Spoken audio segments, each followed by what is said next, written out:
Alright guys, welcome once again. Now without wasting much of your time, I'd like us to jump right into the court so that you can hear the final verdict of the judge regarding the 13 witnesses that was submitted by Peter Obi at the Election Petition Tribunal. Of course, this is what is going to be determining the final verdict from the Election Petition Tribunal. Do well to stick around as we'll be bringing you more updates. My name is Moses and this is Think Tank TV. For the purpose of collation, the results transmitted to the result viewing portal is to give the public at large the opportunity to view the polling unit results on the election day. The community reading of the relevant provisions of the Electoral Act 2022, the regulations and guidelines for the conduct of elections 2022, and the INEC Manual for Election Officials 2023 show that the Electoral Act provides in Section 62, Subsection 1 that after recording and announcement of the result, the presiding official shall deliver same along with election materials under security and accompanied by the candidates or their polling agents to such persons as may be prescribed by the Commission. The regulations and guidelines, as well as the INEC manual, also state that hard copies of election results shall be used for the collation, and it is only where no such hard copies of the election results exist that electronically transmitted results or results from the IRF will be used to collect the results. The petitioners who contend that INEC was mandatorily required to electronically transmit the election results to the colonial system have called PW2 as an expert witness who stated that he is a software engineer. He stated that he was aware that INEC was mandated to electronically transmit or transfer the results from the polling unit direct to the collation system as prescribed by INEC. Stated that the IRF portal is part of the technological architecture developed by INEC for the storage, management, display, and uploading of polling unit results to be accessed by the public. However, under cross-examination, he admitted that he was not familiar with the operations and application of the Beavers machine, and that his investigations and findings were on the INEC IRF portal. He also agreed that it was only INEC that could prescribe the method of transmission of election results. PW4 was also called as an expert witness by the petitioners, even though he stated that part of his brief by Labour Party was to determine INEC compliance with the Electoral Act 2022 and the INEC regulations and guidelines for conduct of the election 2022. He prevaricated under cross-examination by the first respondent when he first stated that INEC at the IRF portal is an electronic collation system, but later recanted and said the IRF portal is not capable of collating and or tabulating the results of an election. The witness also stated under cross-examination by the second and third respondents that it is the image of Form EC8A that will be transmitted to IRF, while the hard copy of the Form EC8A will be taken to the Ward Collation Center. As for PW7, also called as expert witness by the petitioners, our evidence was basically in respect of the health status of Amazon Web Services, which hosted the INEC IRF portal. The testimony of PW8, the cyber security expert, also called by the petitioners, also related to the INEC IRF portal.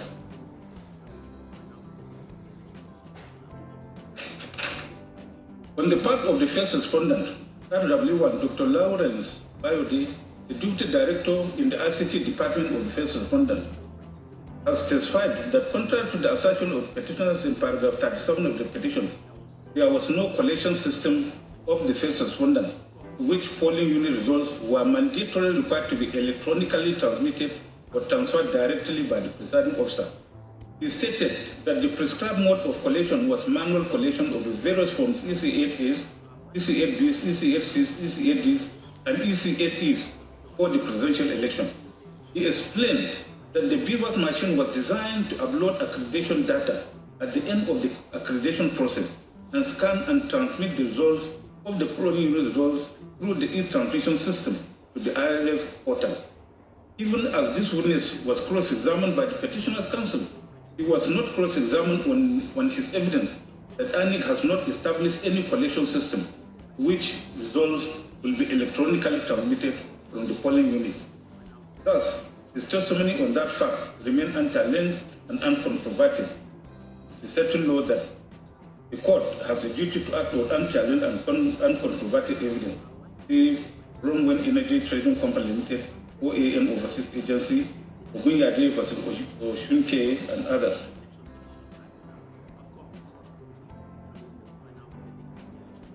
In addition, RW2, called by the second and third respondents, had testified that the first respondent, through its chairman, made clarifications on 23rd of February 2023 that raw figures of election results will not be transmitted electronically by the first respondent, as such transmission was susceptible to hacking.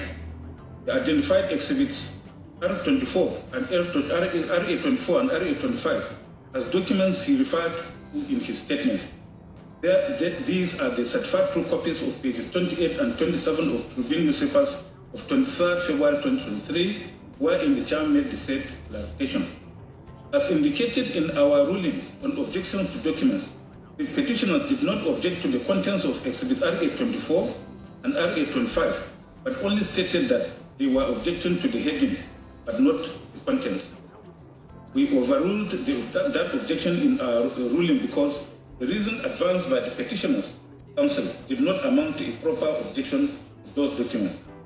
Also noteworthy that the petitioners never cross-examined RW2 on his oral evidence and the said exhibits in support of his oral evidence.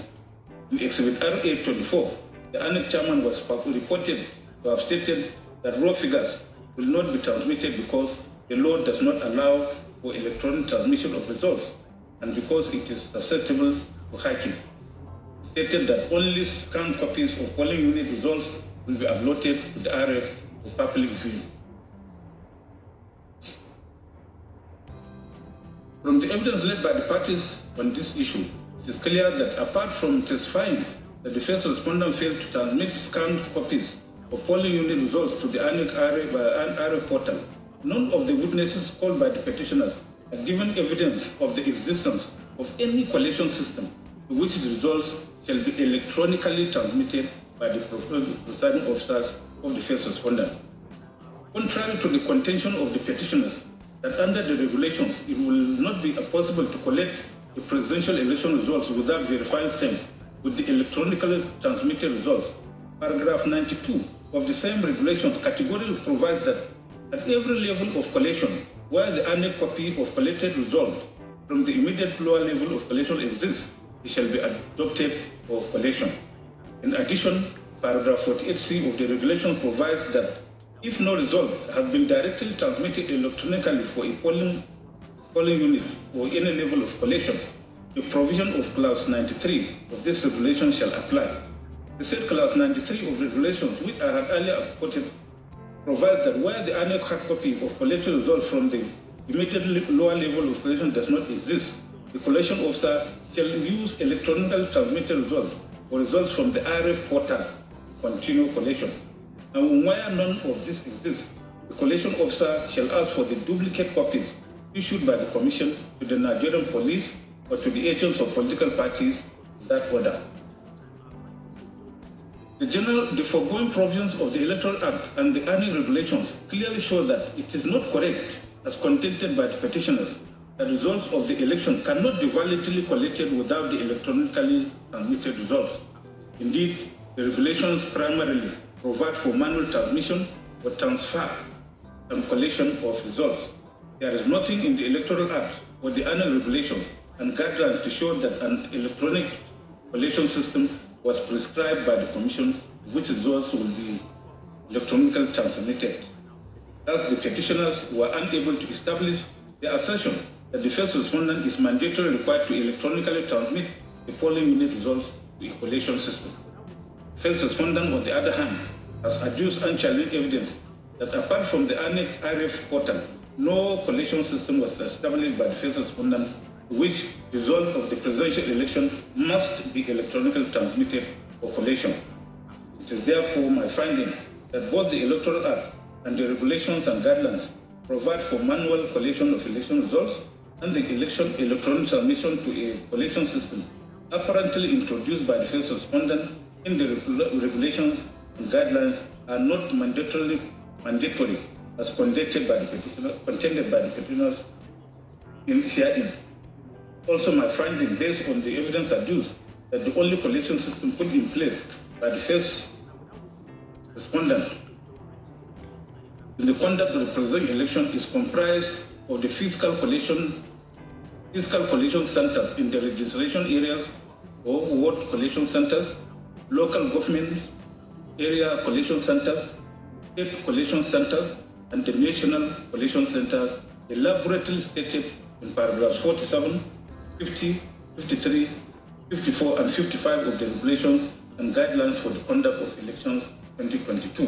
To the INEC result viewing portal, RF real time, the petitioners avert in paragraphs 53, 97, 98 petition that the petitioner also 53. The petitioner also contends that in manifest violation of the first respondent regulations and the Electoral Act 2022, the results of the presidential election held in the polling units were not fully uploaded on the RF as at the time of the purported declaration of second respondent as the winner of the presidential election, which gave room for manipulation of the said results by officials of the respondent.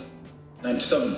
The first respondent via a written communication sought to excuse the manifest non-compliance with the requirements of the Electoral Act 22 and the regulations by claiming that there were glitches in the electoral system which prevented it, that first respondent, from uploading the results of the presidential election from the polling units to the RF portal on the day of the election.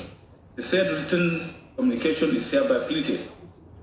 98. The petitioner shall contend that the alleged glitches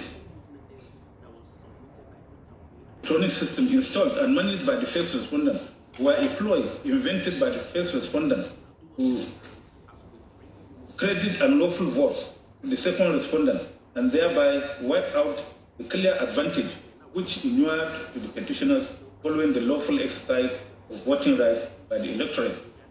In response to the above allegation, the first respondent adverted in paragraphs 59, 55, 7, 8, 9, and 10 of their reply to the petition. In paragraph 37 of their reply to the respondent's reply, the petitioners have again denied that there was any technical glitch and maintained their assertion that the failure to upload the results on the IRIF was a ploy by the first respondent to manipulate the results. They stated that they will rely on the server logs and server's content of the IRIF hosted on the AWS cloud platform to show that the results of the election were uploaded on the IRIF portal, but the first respondent attempted to delete or remove the uploaded results. It is stressed that a petitioner who alleges non-compliance with the Electoral Act has the legal burden to establish that non-compliance and show how the non-compliance substantially affected the result of the election. The Ladoja and Ajimobi, Shinkafi and Yari improve of their assertion. The petitioners subpoenaed PW7 and PW8 as expert witnesses, but the respondents challenged their competence to testify because their witness statements on oath were not front-loaded, along with the petition, as mandatorily required by paragraph 45 of the first schedule to the Electoral Act. In my ruling at the earlier part of this judgment, I have held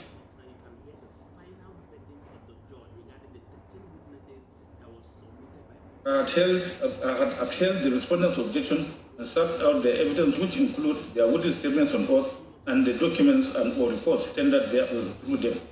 These are exhibits PCJ-A to F, PCJ-4, 6 reports of AWS health dashboard status and certificate of compliance tendered through PW7, and exhibit PCK1, metadata admitted through PW8.